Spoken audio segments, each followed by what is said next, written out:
ನಮಸ್ಸರ್ವೇಭ್ಯ ಎಲ್ಲರಿಗೂ ಕೂಡ ನಮಸ್ಕಾರ. ಇವತ್ತಿನ ಈ ಉಪನ್ಯಾಸ ಅದರ ದತ್ತಿ ಉಪನ್ಯಾಸ. ಇದು ದತ್ತಿ ಉಪನ್ಯಾಸ ಪ್ರೊಫೆಸರ್ MPL ಶಾಸ್ತ್ರಿ ಅವರ ಹೆಸರಿನಲ್ಲಿ. This endowment lecture is in the name of constituted in the name of Professor MPL Shastri. MPL Shastri was a renowned figure in history of Karnataka. He was a scholar, educationist, statesman and also an institution builder. He took birth in 1912 and he had a full life of 89 years. And all these 89 years, especially about 60 years of his life, he has devoted to the public cause. He took his in Mysore Maharaja College, which was famous during those times, even though it is very famous. He took MA degree in Mysore, specializing in history, political science and languages. And a special training he took traditionally in Sanskrit literature also. He was a renowned Sanskrit scholar. And as I said, he was an institution builder. And today, all of us know who are in Bangalore that Mysore Education Society is doing a yeoman service to the field of education. And he was the founder secretary. And afterwards, he became the president of MES.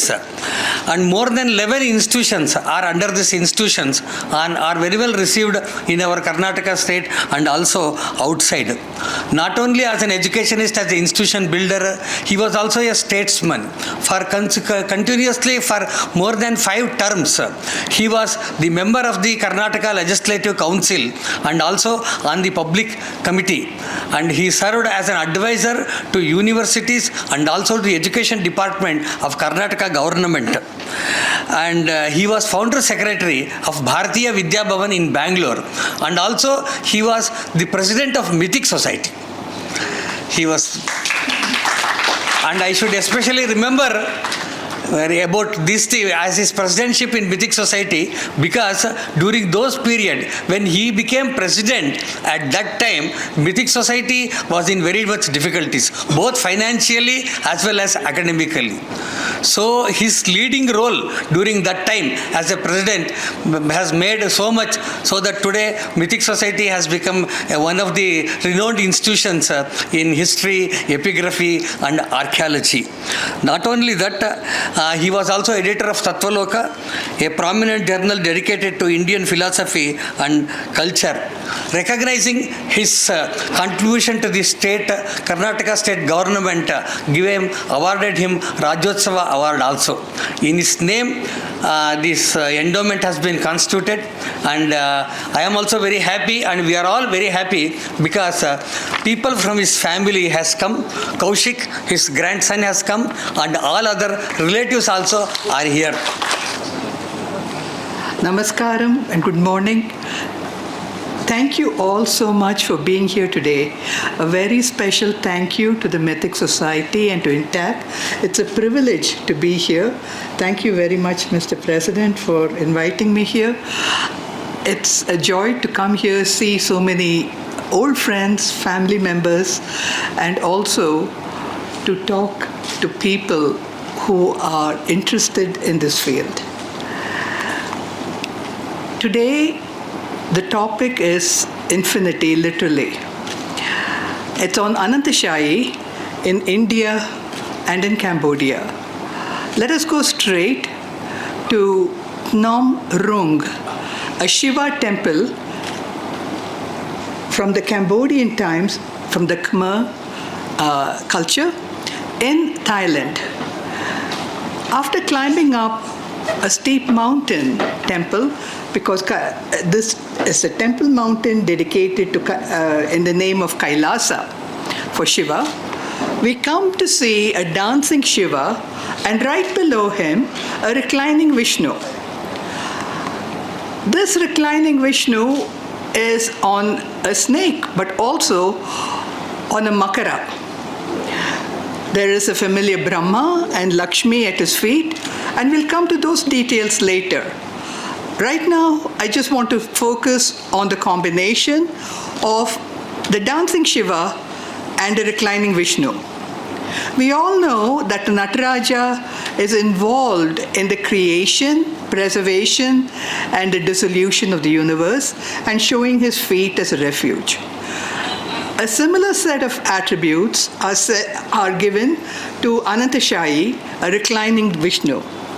The same combination of Nataraja and a reclining Vishnu is seen in Chidambaram, as many of us know. Vishnu reclines or lies down on an ocean of existence, and the poet says non-existence also. And is portrayed as being in yoga nidra, a wakeful sleep, and that itself is a paradox. A wakeful sleep, a meditative slumber. And he has drawn the entire universe inside him. At the end of time, Vishnu draws the entire cosmos and the creation into his body and is in semi-slumber. Then, after billions of years, the stories come in the Puranas, and it's usually one followed by sometimes 17 zeros. He wakes up and creation begins again. The paradox is palpable. Nataraja looks dynamic, the dance, and yet there's a deep stillness in him, a quietude. Vishnu, reclining on Ananta, is in yoga nidra, but exploding with activity. And the activities involve, as he's lying on Ananta, he creates, he protects, and this is where the dissolution of the entire universe takes place.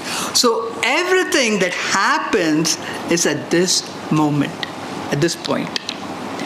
So we jump directly into the cosmic ocean right now at a liminal time between creation, protection, and dissolution. We're right there in the middle of everything.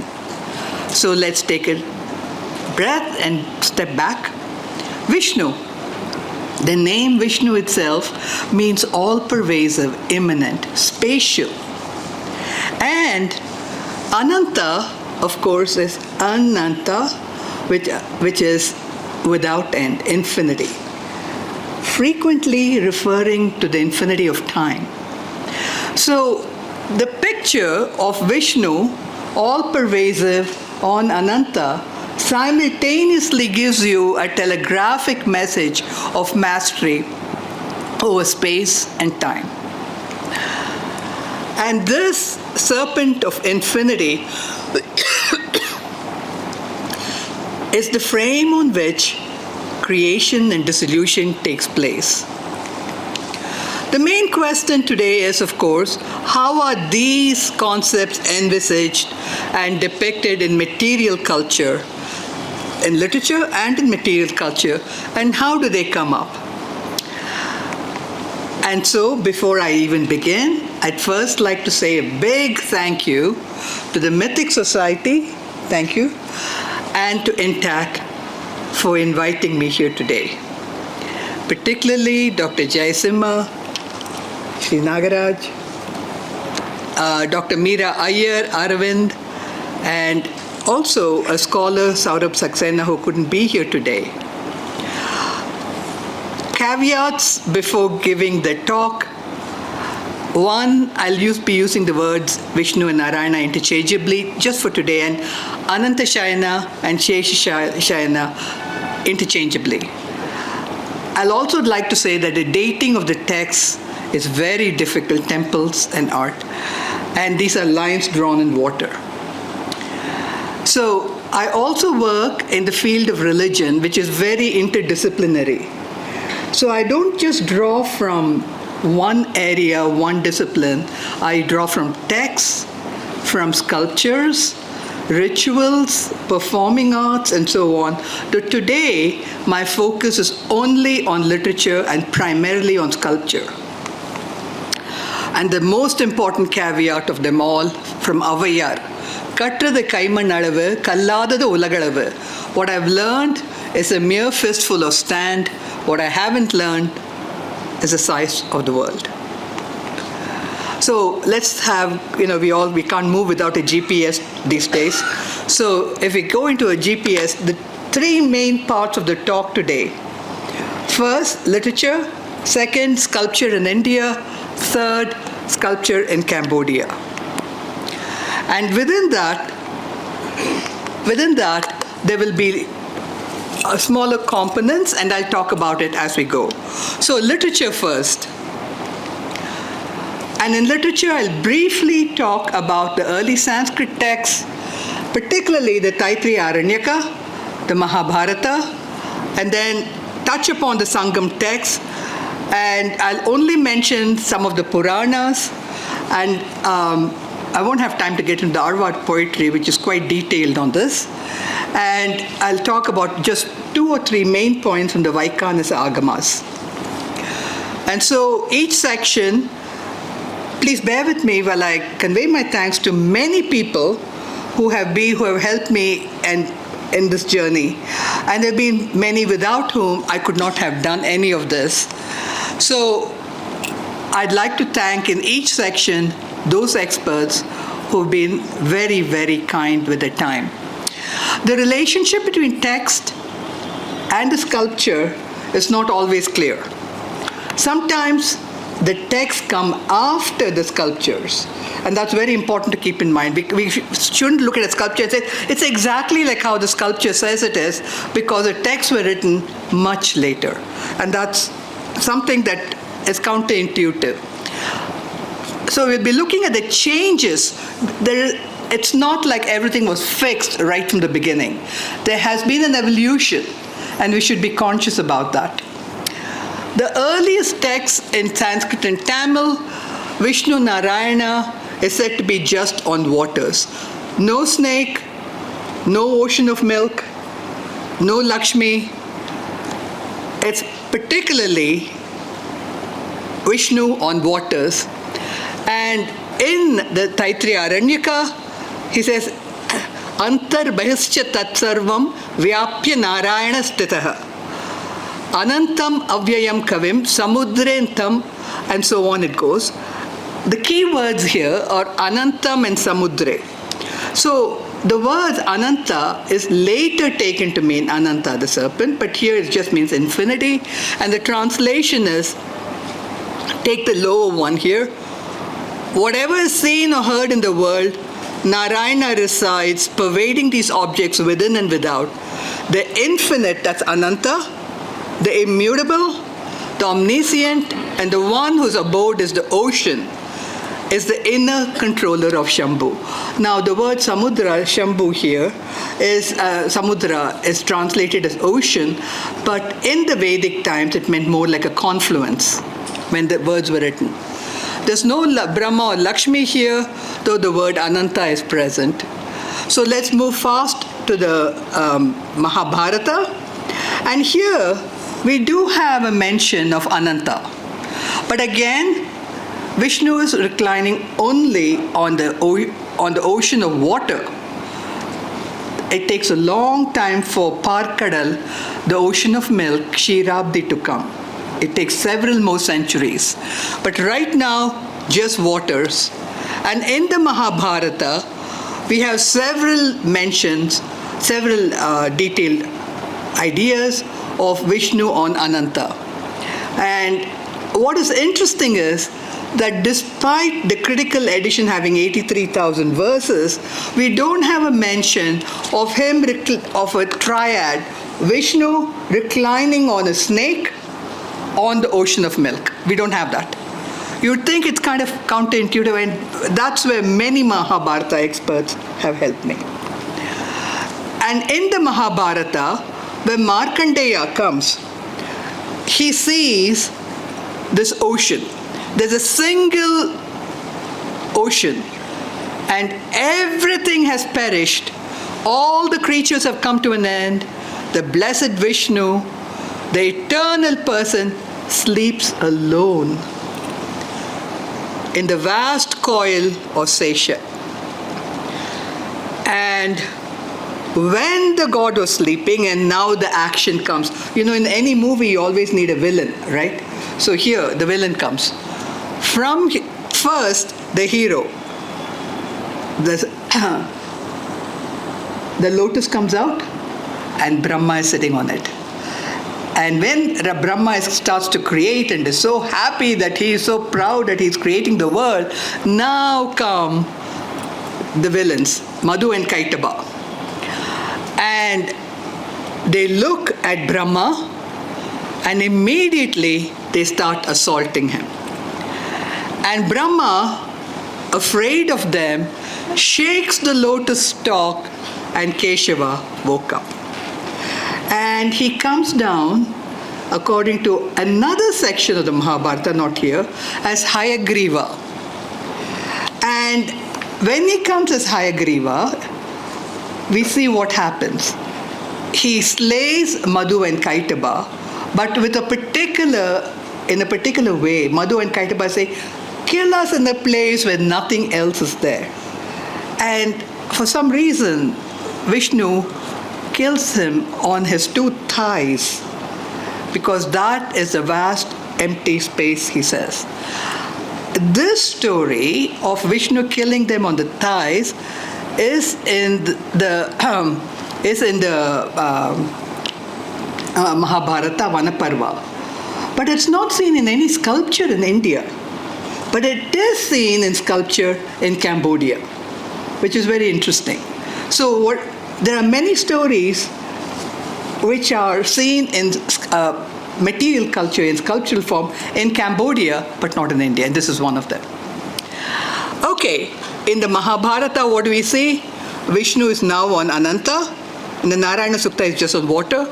Brahma appears, Madhu and Kaitaba come, and so on. And in the Moksha Dharma section, he takes the form of Hayagriva, but still no Lakshmi here. So all the pictures and sculptures you'll be seeing coming up, they're later.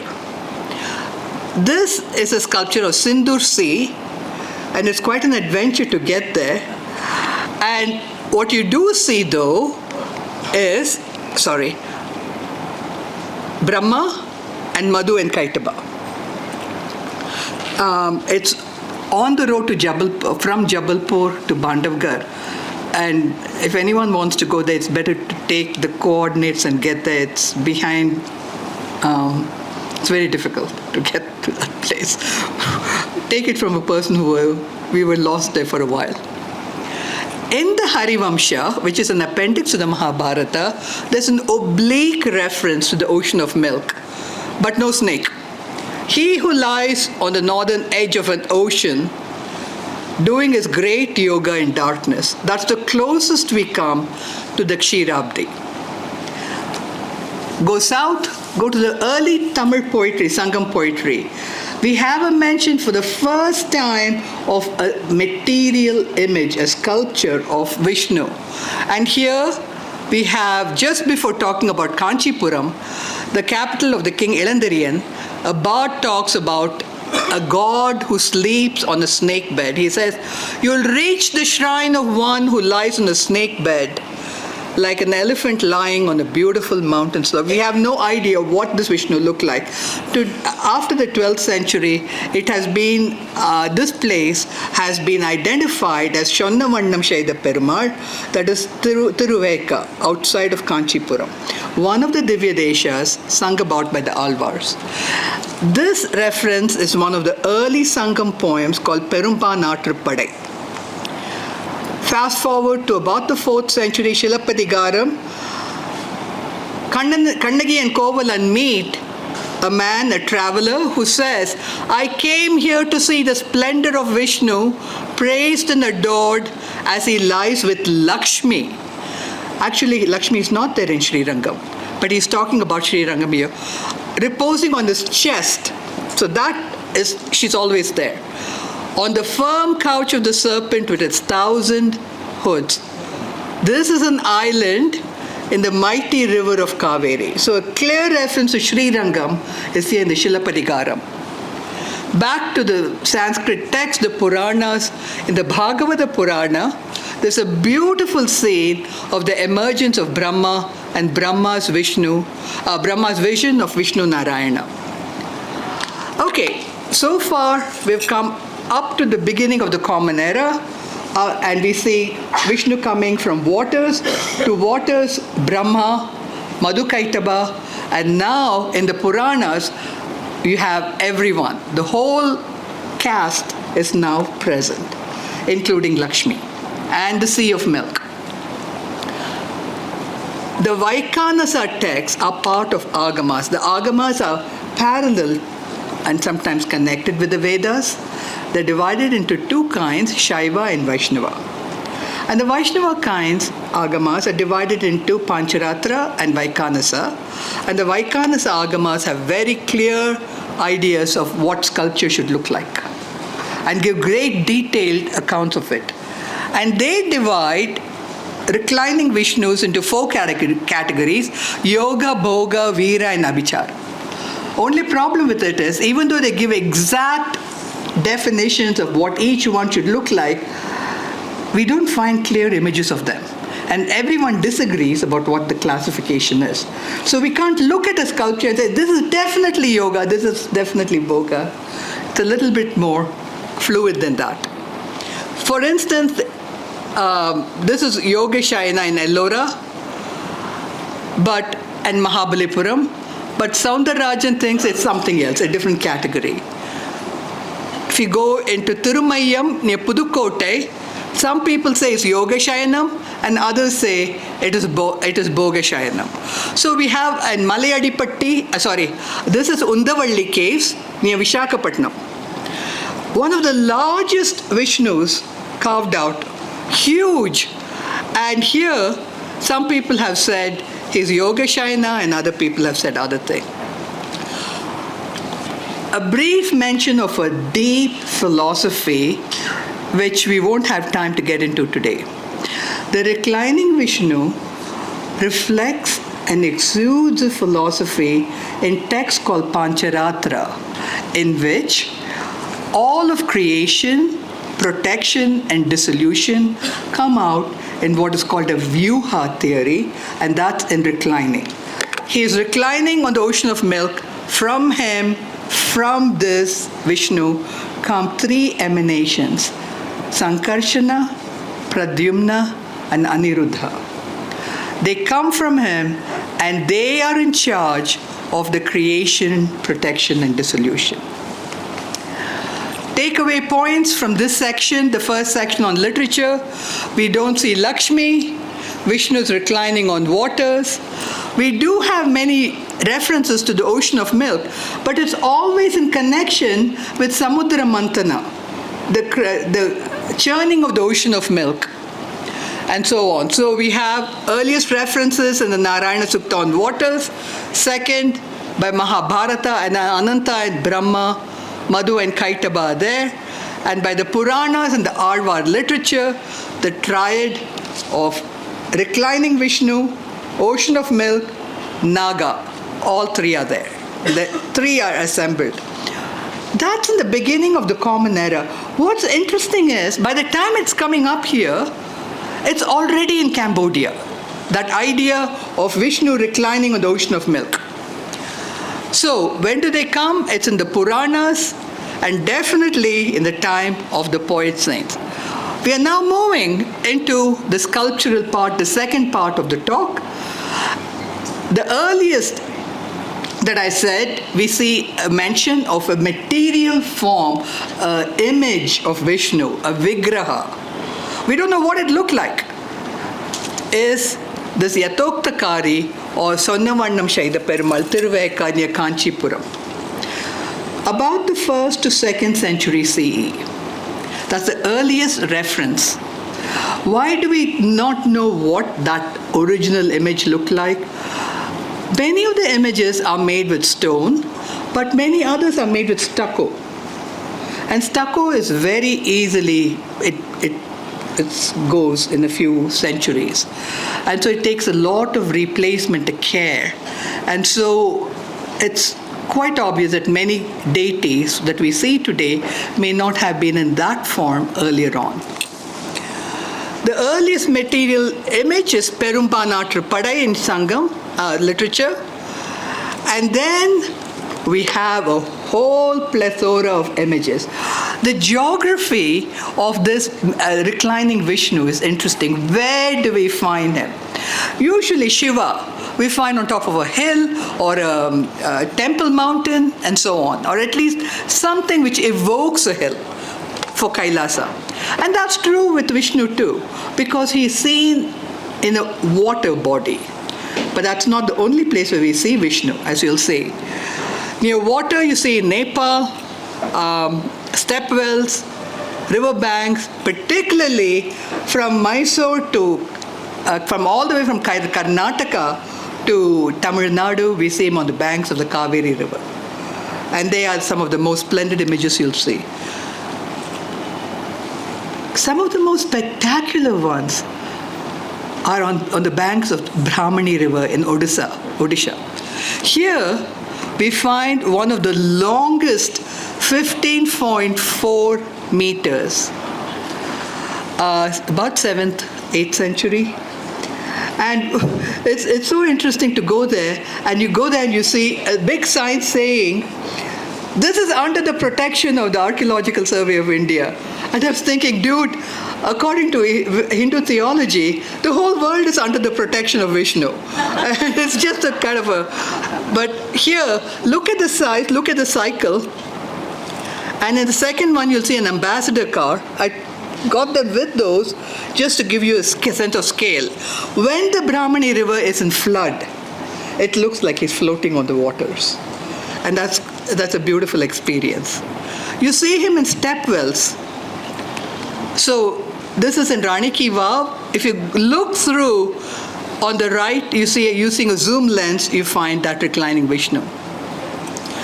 So you have to look and only see it through the zoom lens. You see him in open fields. This is in South Arcot, near Jinji. Huge again. I mean, really big.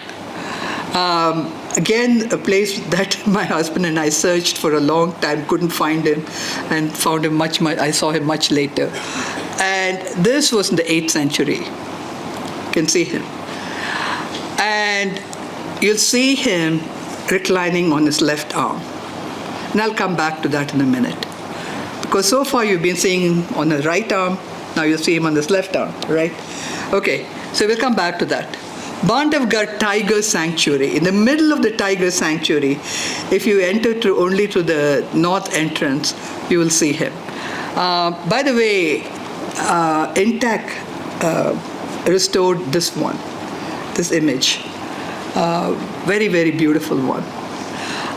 And here, Charana Ganga is supposed to be the waters. Again, your waters. Brahma hidden there and a Shivalinga on his head. You see him in main Garbhagrahas here, not far from Bangalore, Chikbalapur. Inside in caves, Malayadipatti, and this was, we saw him actually the day before yesterday also, for the second time, and on lintels. So there's a wide variety of places where you'll see him. So general points before we get to the actual sculpture. He may have 2 or 4 arms. In some he has weapons. Those are the attributes which makes us decide whether it's in Yoga Shayana, Bhoga Shayana, the presence of Lakshmi, the presence of the various rishis, all of them. In some you see Brahma, not all, interestingly enough. And he could face the devotee, like lying down like this, or he could be flat looking up, like in Ananta Padmanabha temple and a few others. And sometimes Lakshmi and Bhu are there, and he could be on his right or his left. So again, a number of people who helped me with this section, and I'm very grateful to many people like Dr. Sudha Gopalakrishnan and so on, who gave me the slides of some of the slides that I'm going to be showing you. And the curators from Madhya Pradesh, they went out of the way to take out stuff from storage and show them to me. And this is from the Chhatrapati Shivaji Maharaj Vastu Sangrahalaya. Are the scholars who have helped me greatly in this. Map for this section, first section. Where do we find Vishnu? Anantasayi. I'll be talking about an evolution of the images, early images, Garbhagraha, and third, I noticed in my study in the last 4 or 5 years that once I started to map them, and I'm working from a collection, an inventory that I have for myself of about 200 and about 215 different sites from which I've got Anantasayi Vishnus in India. And in Cambodia, another 50 sites and closer to 100 images.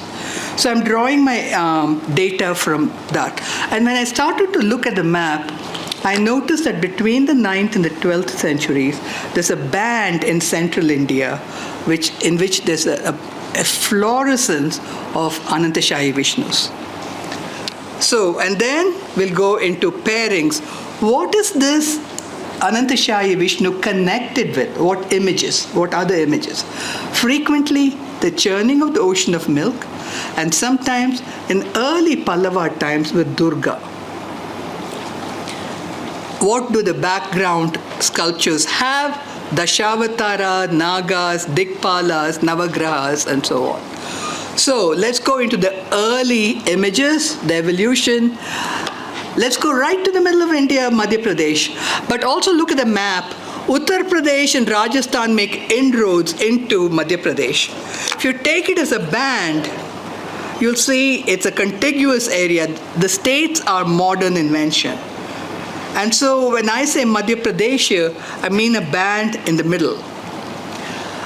We're going near Bhopal, and my aunt Hema Deshikan and I went there. And there in Udayagiri, where the earliest churning of the ocean of milk panel is found in India, is located on the Tropic of Cancer. The earliest reclining Vishnu is also found there, 401. I had to take this picture through a mesh, so that's why it's hard to see. But you can see a friend sent me this picture, taken before the mesh was put up. But notice there is no Brahma coming from his navel, and not even a Lakshmi here in the early ones. But a sense of deities are at the back, and a devotee seated below, possibly Chandragupta Maurya the first. At the back, you find Garuda in a bird-like form. Next, Sindur Sea, which we saw earlier in Madhya Pradesh, 5th to 6th century, Madhu and Kaitaba have come, but still no Lakshmi. And Lakshmi comes for the first time in Devgarh, Uttar Pradesh. But again, it's in the same band. Notice now, he's on his left side.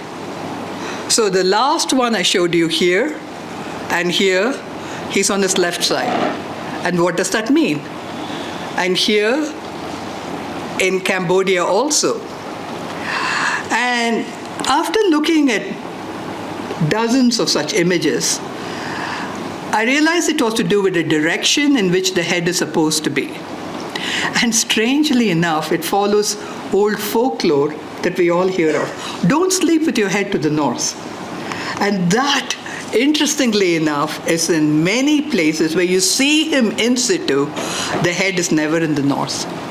Here you find a reverse reclining Vishnu. The one from Kontigudi is in the ceiling, but the head is never in the north. I should say, sorry, in Hinduism you never say never. So it's not like it's never, most of the time it's not in the north. And a very short explanation why. Usually the head is in the south, or if it's facing north, it could be in the east. Those are the preferable directions. And so if the whole image is, the temple is facing west, the head is inverted and is still in the south, but is now reclining on the opposite side. So they just switch it, the directions. It is inauspicious for the head to be in the north, and the theme runs from the Upanishads to to Ramayana, Puranas, and have exact citation for all of this, to even Buddhist literature. When Buddha wants to enter parinirvana, he tells Ananda, find me a bed between the two trees so my head is in the north. That's the time he's going to have enter the parinirvana, death. In the Bhagavata Purana, they say you should not lie down without having washed your feet, or without being purified, or with your head pointed west or north. Now eventually the west part of it was dropped. The head in the north is a sure direction of death. And eventually the sculptural image texts, Mayamata and others, started to put that in regulations. But it's not there right from the beginning in the text. It's in sculpture. If you really want to push it back, if you go to the Indus Valley civilization, every known cemetery that has been excavated, with the exception of one that has been vandalized, in every one of them, the bodies are aligned north to south, the head in the north. And that's something kind of unusual. So I double checked. I have there are 14 papers, scholarly papers on that, which mention briefly in passing the heads are in the north. So I wrote to Mark Kenoyer, one of the main archaeologists, and he says, yes, for sure. That's one of the things. So the head is always in the north, and that means death. And then when you come to the Puranas, in some of the Puranas, Shiva tells the Ganas, when he wants to put a head for Ganesha, he tells, go to the north and find any being whose head is towards the north, cut its head and bring it. And that happens to be the elephant. So that direction, the inauspiciousness of that, is kept in mind and projected to deities also. And you find this whenever you find it in situ. Now, are there exceptions? Of course. You only have to think about Sri Rangam. He's facing south, and there are Koviladi, a few others. If you take the Divya Deshas, that is the places sung about by the poet saints called Arvas, the exception is about 13%. So that's interesting. But the best way of illustrating it is by showing you two images very close to each other in Kerala. Thiruvananthapuram facing east, normal direction. Thiruvattara, just a few miles south, few kilometers south, facing west. But so the head is the opposite side. It just means you do that for the welfare of the community. So you find that as a kind of a clear example of what I'm talking about here. So there are exceptions, about 13%, so to speak, in the Divya Deshas. Okay, Garbhagraha, briefly looking at a couple of them before we move to Madhya Pradesh. Reclining Vishnus are found in many Garbhagrahas, primarily Karnataka, Tamil Nadu, Andhra Pradesh, of course Kerala, everyone knows Anantapadmanabha Swami temple. And people assume it's not there in the north, but there are inscriptions, and the inscriptions will tell you that yes, they have been in Madhya Pradesh also in the past. And in the past, if they found a cave, they use it as a canvas to put a whole range of deities, rishis, and so on. In more detailed lectures, I can identify them to tell you who is where and why. But when the head is in the wrong direction or the whole place faces in a different way, there's always a story to go with it. So in Sri Rangam, the story is, he's facing south to look at Vibhishana, and so on. So they're conscious enough about it to make a point. Okay, the third part of this particular section. What is this band I'm talking about across central India? This is the central area I'm looking about, starting with Gujarat, southern Rajasthan in the north, and going up to the northern part of Maharashtra. Stopping in the east with pretty much with Chhattisgarh area. And in this area, between the 9th, and particularly here near Bhopal, Jabalpur, between the 9th and the 13th century, you find Vishnus, reclining Vishnus, with a horse below him. And then you find many of these, an assortment of them, below this Vishnu. Very crowded images. Not in a Garbhagriha, but possibly in one of the side shrines or on a lintel. So what do they look like? Look at the circles that I've drawn. They're all horses. So I'm going to show you a whole bunch of these images that I've seen. Can you see him? Loud and clear?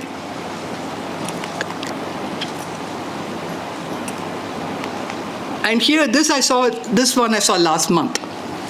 He was in storage. Every one of these Vishnus has a story behind him. And so he's in storage. I write to them. They had no idea. And so in Northampton Museum, they wheeled him out. And they kept him in storage so I could go and see him there. I was happy enough to do it. This museum is known for, get this, 18,000 pairs of shoes and chappals. Okay. I haven't got the story right about who gave it to them. But he's in storage, and they thought, oh, you can find him in storage. They were kind enough to wheel him out. You can see him wheeled out. But the point here is not the conditions, but where he is, the horse. So what does this horse mean, and why does it here? Well, when we think of horse, we think of Hayagriva, we think of Kalki, but this is not connected with any of that. You also know that out of the churning of the ocean of milk, we have Uchashravas come out, the horse. And that is seen in some places. Look at him here in Kota Museum, more and more of them. I can show you any number of them. Here in Mandu, near Indore, where in 45-degree heat, there's only him and me. But you see, in the churning of the ocean, you see Lakshmi and Uchashravas come out in Khmer sculptures. Can you see him here? So you could say, yes, they're connected, sort of, but not very clear. Finally, after several years, I was able to find the kind of governing verses for him. And the horse is under in the ocean, right? Vishnu is reclining on the ocean, and this horse is in the ocean. To some extent, some of the images below are those that came from the churning of the ocean. You could say that. But others would say that really the horse is actually in the Rig Veda itself. And the Rig Veda says, this is the predecessor to the Ashwamedha horse. The sacrificial horse is born and arises from the Samudra. And the horse, on being first born, rises from the sea. The Shatapata Brahmana and the Brihadaranyaka Upanishad both say the sea is the bandhu, the sea is the yoni, the womb of the horse. And the whole story of the horse coming from the ocean goes back to the Vedic times. By the time we come to the 5th, 6th century Madhya Pradesh area, the Vaikhanasa Agama and others are very strong, and people have interiorized the idea of sacrifice. No one did an Ashwamedha after the 7th, a little after Harshavardhana's time. Well, people did it like 2-3 centuries ago, but not quite in the way it was done earlier. And so, the interiorization of the sacrifice idea, the Ashwamedha, is reflected in the sculptures, and you find him in the Madhya Pradesh ones particularly. Moving quickly into pairings, the short version of it, and because I have only about 20 minutes more and I want to get through a lot, I'm going to summarize some of what's going to happen here. Anantasayi Vishnu is connected with two main themes. One, the churning of the ocean of milk. Second, Durga. Third, you also find a substitution for him sometimes by word of speech in literature as well as in temples. That is, they will call something Vadapatrashayi, reclining on a banyan leaf, but he's actually Seshasayi. So you find that kind of connection happening. So the ocean of milk is where the action is, and all the different kinds of associations come up in the next few minutes. Hayagriva, Dashavatara, Madhukaitaba, churning of the ocean, and Vadapatrashayi. This is where the action takes place. So if you look below where I've circled, you find the churning of the ocean of milk. This was in the Vidisha Museum that we saw. Remember we went there? Very small, so you have to pay attention to it. You can see right in the middle the churning rod, and on both sides you find that. Again, the churning and reclining combined in the Madhya Pradesh ones. Sun Temple, Modhera in Gujarat. See below the reclining Vishnu. Can you see him there? The churning. And if it's not below it, it's in direct symmetric opposite sides. You find this happening in Cambodia also. And that is, one entrance will show the reclining Vishnu, the exact opposite side will have the churning. And you find that repeated here in Snang near Batambang, and here one below another in Previhir. Previhir is in the border between Cambodia and Thailand. And during the recent war with Thailand, a lot of this temple was destroyed. And you can see him here, the Anantasayi Vishnu below and the churning above. And India has helped reconstructing the temple. That's just a side note. The second connection, in the Pallava times, very closely allied Anantasayi Vishnu with Durga. For instance, take the Mahishasuramardini Mantapam in Mahabalipuram. On one side, you find a reclining Vishnu, on the other side, Durga. And you find this in Singavaram and many other places also. So many people have noticed, in fact, K. Soundararajan has said, wherever we have a Durga panel, we have, in all these places, we also have Anantasayana Vishnu. Substitutions, Vadapatrashayi, that is, in Andal's temple, in Srivilliputtur, the reclining Vishnu is called Vadapatrashayi, reclining on a banyan leaf. But what do you see? A Seshasayi. The connection goes back to the Mahabharata with Markandeya. Again, the same guy, same person, he is struggling in the waters of Pralaya.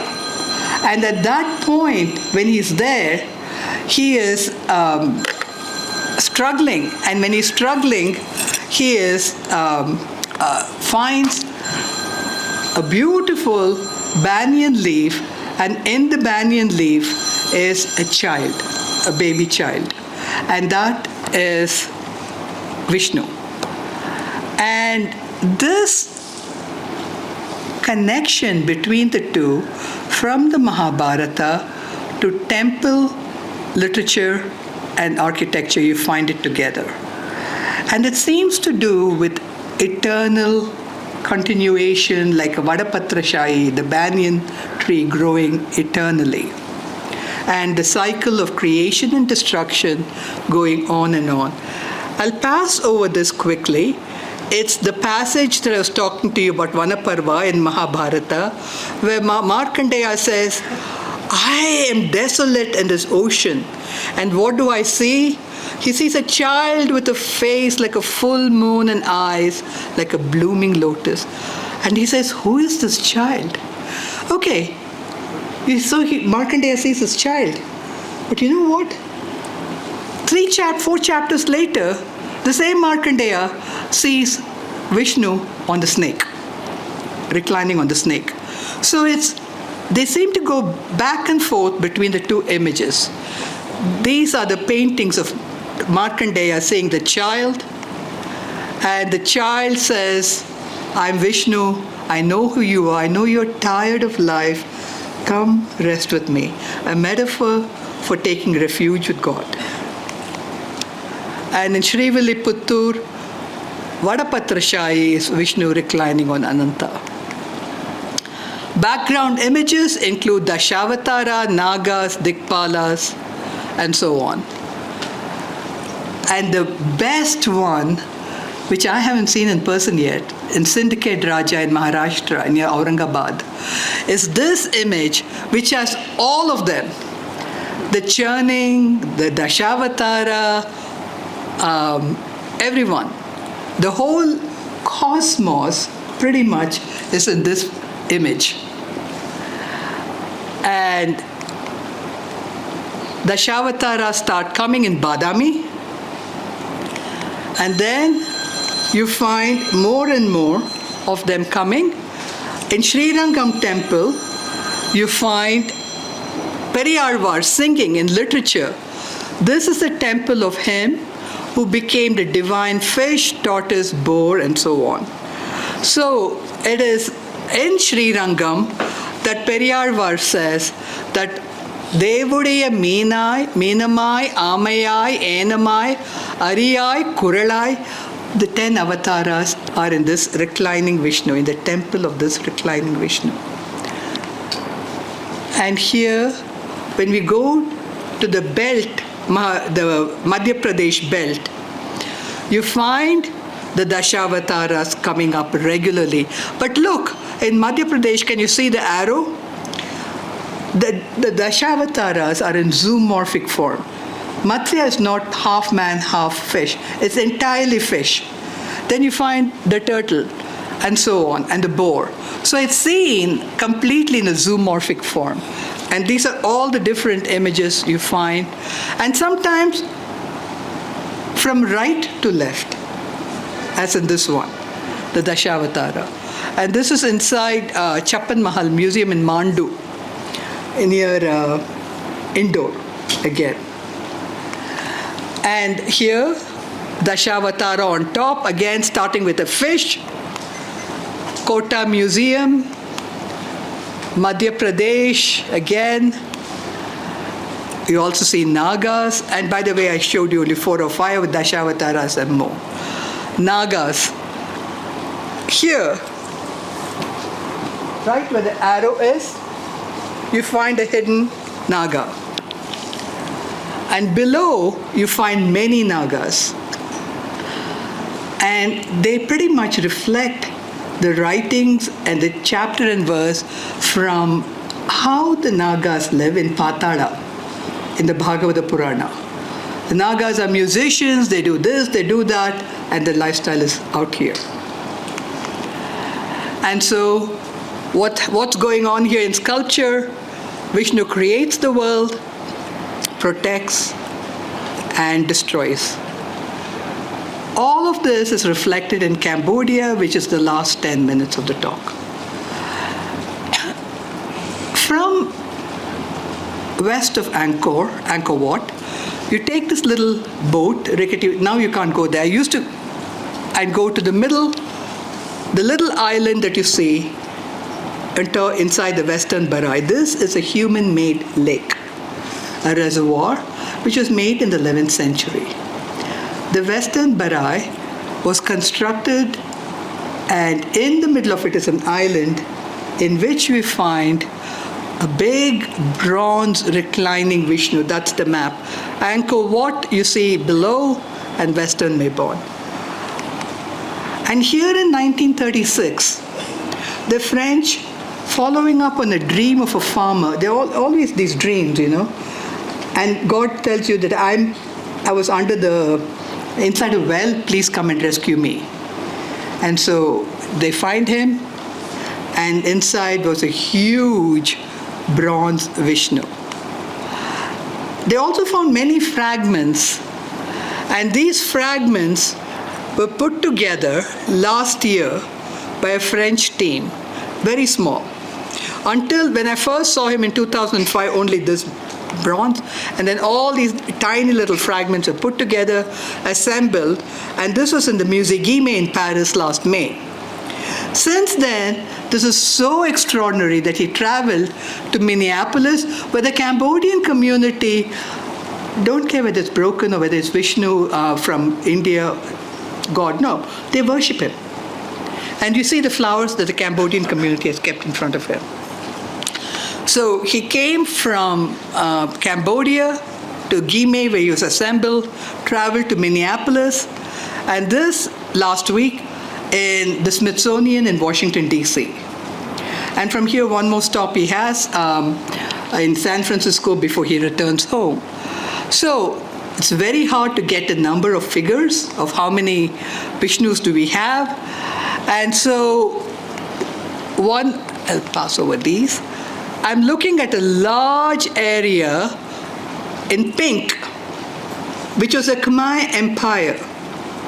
Today, Cambodia is very small. You can see it's a small peach.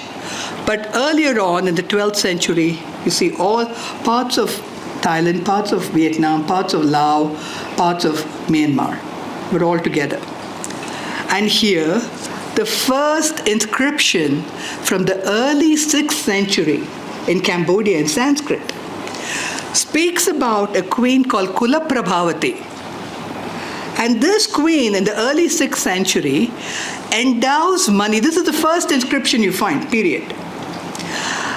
And she endows money to CHiTra Vishnu, who reclines on the ocean of milk. So all the three, Vishnu, reclining, serpent, ocean of milk, everything comes together. May he who absorbed in meditation, reposing on the ocean of milk, lying on Sesha, may he protect me. Eventually, her son, Gunavarman, also endows to Vishnupada and Chakratirtha. Hard to know how many Vishnus are there. I have found 50 sites because many have been destroyed over the centuries. Many have been looted, and they've been displayed in homes like this in Florida.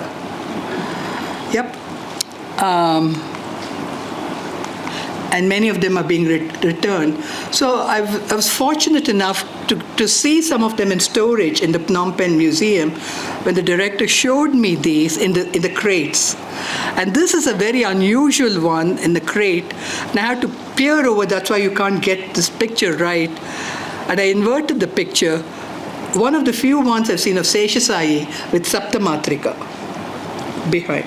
Very few of them around. Some of them are in storage, like in the Bangkok National Museum. Couldn't get access to them. And no Lakshmi in the early ones. But one thing I want to point out in all of these, look at Vishnu's right hand. He's clutching the stalk of Brahma. Can you see him? Holding tight. That is unusual. See here in the Vietnam one, he's holding tight. And I thought there weren't many of them in India.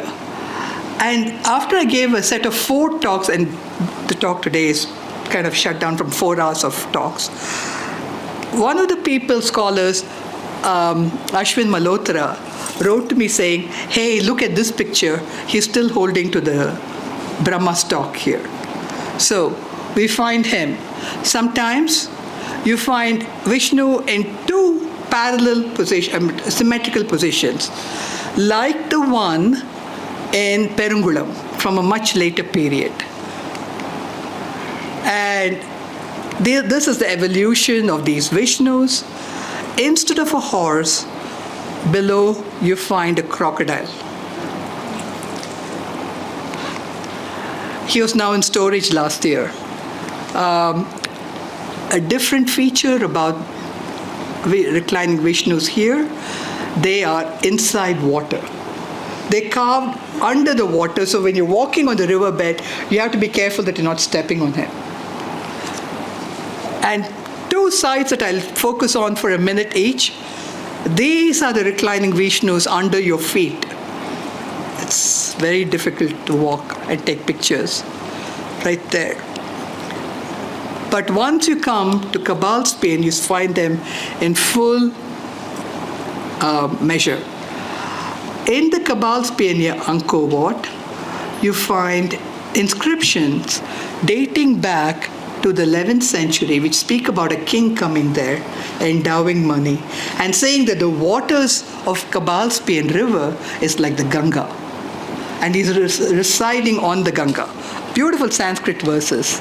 And all these inscriptions say he's on the serpent bed, exactly like how he is in the Ganga river. This is how he looks there, with a lot of Shivalingas in front of him. Just magnificent. West May born Vishnu, whom I showed earlier, the bronze Vishnu, 15 feet. In 2003, I could just go there. I was the only person in the entire place, the whole place. Today, you have to get permission from the ministers to get there. And because of renovation. End of this year, they hope to have a temple ready for the big bronze Vishnu, who's now in Smithsonian and going to San Francisco.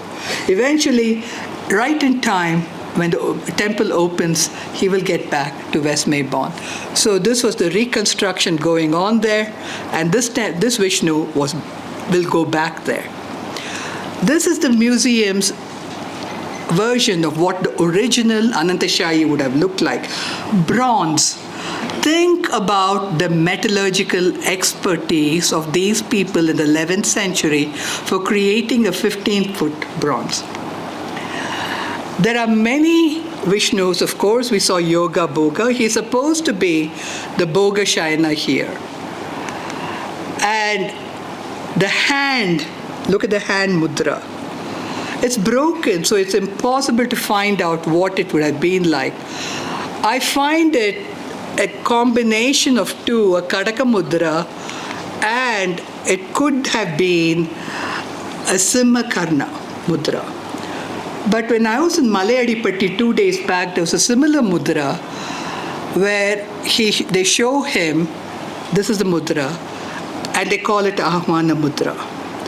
So I haven't yet processed this. I saw this 2 days back with the new name, and so this was the priest showing me what it could have looked like. Since a lot of this is broken, we don't know which mudra it could have been. So this is that Vishnu, and what is unique about him? Most of the Vishnus in Cambodia are outside of temples, not in the Garbhagriha. This is the only one which could have been in the Garbhagriha. Second, we don't find images inside a Garbhagriha in India made of bronze, not the Mula Murti. The Utsava Murti, yes. But according to the Vaikanasa Agamas, you should never have a reclining Utsava Murti, you should always be standing. So even for reclining Vishnus like Sri Rangam and Koviladi and so on, the Utsava Murti is always standing. You do find small bronze reclining Vishnus, but they're for domestic worship. So A, you don't find any Vishnu in bronze this size in India. B, you don't find a bronze Vishnu in the Garbhagriha. And that's again unique in Cambodia. And it seems to be the only one that we know of worshipped inside in the Garbhagriha in the Angkorian world. And so no other size this way. And so bronze Vishnus are extremely rare. You find a number of reverse reclining Vishnus. Long story short, they follow the same alignment issues as in India. But notice the right-hand side. The Vishnu, this Ananta, has changed into a Makara. And related imagery, you find Hayagriva, Madhu and Kaitaba, and as I showed you earlier, Hayagriva killing them. Pairings and orientation, just as in Badami, you have in perpendicular form the churning and a reclining Vishnu in two caves, cave number 2 and 3. You find them very close together, same level. Here, you find the same kind of pairing which I showed you earlier. The same kind of orientation that you find in India. And then comes the Makara. Why? My original thought was the Chinese influence, a dragon. But French scholars have said, no, it's not the Chinese, it's definitely a Makara. Now, in the last 2 months, I've been thinking it may be more like a Simhasana. Because although you have, let me see if this works. Okay, I'll just point it out. You find a Makara, but look below the Makara's head, underneath, you find a snake. And that snake is their form of Ananta. So there is an Ananta, and that Makara could not be just a transformed Ananta. So it's more like a ritualized Simhasana on top of the snake. And I mean, I was trying to measure him last December to see how it looked like. And here too, underneath the Makara, you find that snake. So it looks like that Makara was out there on the snake. Differences and similarities, we're coming towards the end. The unique nature of the West May-born Vishnu. And in the same place in water, you might find 30 or 40 reclining Vishnus. The Makara and the snake, and almost all Vishnus in Cambodia are reclining on an arm and not lying flat on the back like you find in many parts of Karnataka and Tamil Nadu.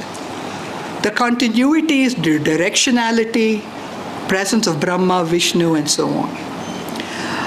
I'll leave you with some questions. We're done with Anantasayi Vishnu. And these images I'm suggesting are connected with them, but bring forth other ideas. Shurutupalli, where you have a reclining Shiva, but not on a snake, the head is on Parvati's lap. Parinirvana of Buddha, reclining. The images of Parinirvana Buddha and Anantasayi Vishnu start coming up about the same time. Gandhara region. And here he says, Ananda, Buddha says, prepare me a bed between twin sal trees with my head to the north. I mean, it's just, once you start looking for it, it keeps coming up. And then there are other associated images that I'm getting into to see how they're connected. Vishnu, Buddha sitting on Muchalinda, and Vishnu sitting, Anantasana, not Shayana, but Anantasana, or Parshva among the Jains, or Queen Maya dreaming and giving birth to the baby, reclining. Devaki feeding Vishnu. And I ask, can there be an end to what is endless? Well, we find more and more images like this coming up. Our knowledge will only continue to grow. This underwater Vishnu was found only recently, Khmer, Cambodian, but in Thailand. And now you find any number of reclining Vishnus being off a 3D printer whose codes are available on the computer. You can just click it and you do it. So you find more and more of them coming. And we have to use all our interdisciplinary ways to try to understand them. In one Hindu text, the Vishnu Dharmottara, this is the last slide, there's a conversation between Vajra and Markandeya, our old friend Markandeya, on the art of sculpture.